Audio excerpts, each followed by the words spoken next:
Aujourd'hui, nous allons parler d'un pays africain et maghrébin à la fois. Alors, nous allons parler de l'Algérie. Alors, l'Algérie, c'est le premier pays africain en termes de superficie et deuxième en termes de capacité militaire. Alors, pourquoi nous nous intéressons donc à l'Algérie aujourd'hui? C'est tout simplement parce que l'Algérie est devenue au fil des années un État hostile qui s'implique sérieusement dans des conflits armés et tout ce qui rentre dans le cadre donc, du terrorisme et du rébellion.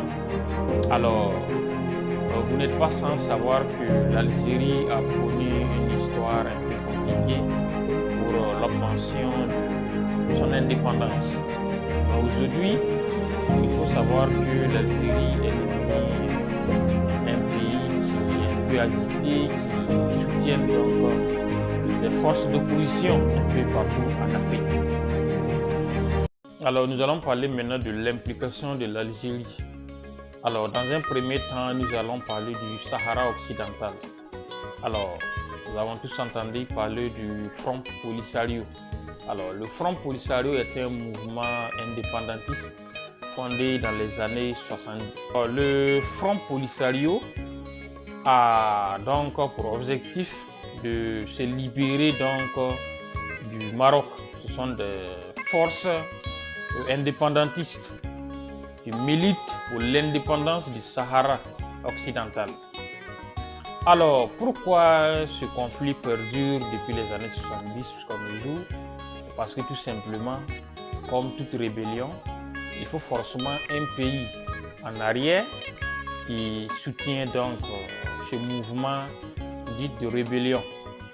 Alors, ce pays, c'est l'Algérie. Alors, l'Algérie est devenue, comme je l'ai dit, depuis un certain temps, un parrain donc de mouvements religieux extrémistes et également des groupes rebelles.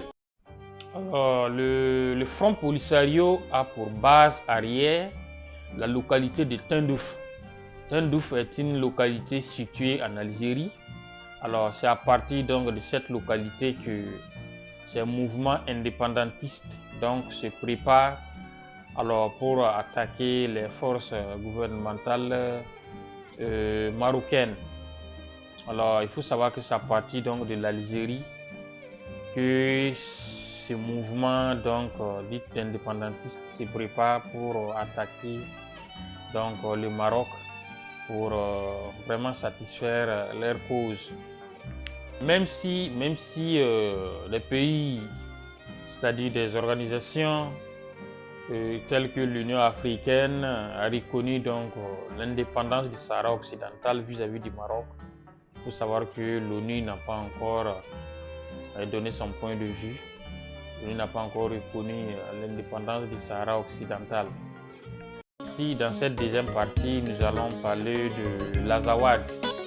Alors, l'Azawad est un mouvement indépendantiste comme le Front Polisario, mais cette fois-ci, l'Azawad est basé donc au Mali, le nord du pays.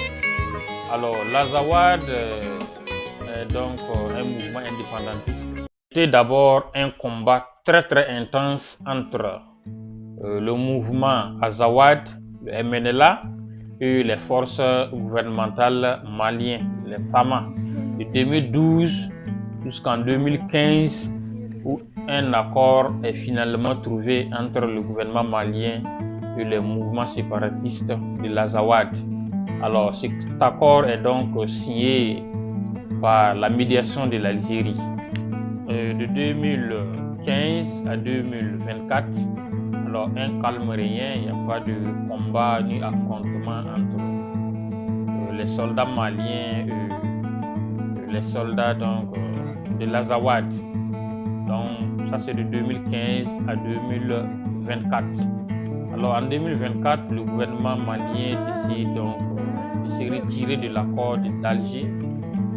Il juge donc insuffisant, infesté donc des prises de décisions inutiles. Dans la même année, Le gouvernement malien donc décide de lancer une opération pour déloger les combattants de l'Azawad et son fief Kidal. Les combattants de l'Azawad se réfugient donc en Algérie et d'autres se positionnent juste à la frontière entre l'Algérie et le Mali. Donc ce qu'on retient ici, c'est que l'Azawad est également soutenu et nourri par l'Algérie, y compris donc la protection, parce que les chefs donc terroristes également de l'Azawad sont sous protection algérienne. Donc c'est ce qui explique donc les tensions accrues entre l'Algérie et le Mali. Alors en résumé, l'Algérie est un pays qui a beaucoup souffert dans son histoire, en commençant d'abord par la lutte pour l'indépendance et par la suite c'est un pays qui a beaucoup souffert donc du terrorisme. Oui, du terrorisme. Alors pourquoi ces pays autrefois donc infestés donc de conflits et qui a fini donc par trouver une solution se retrouvent à encourager donc des mouvements séparatistes et des groupes extrémistes religieux qui endeuillent les populations.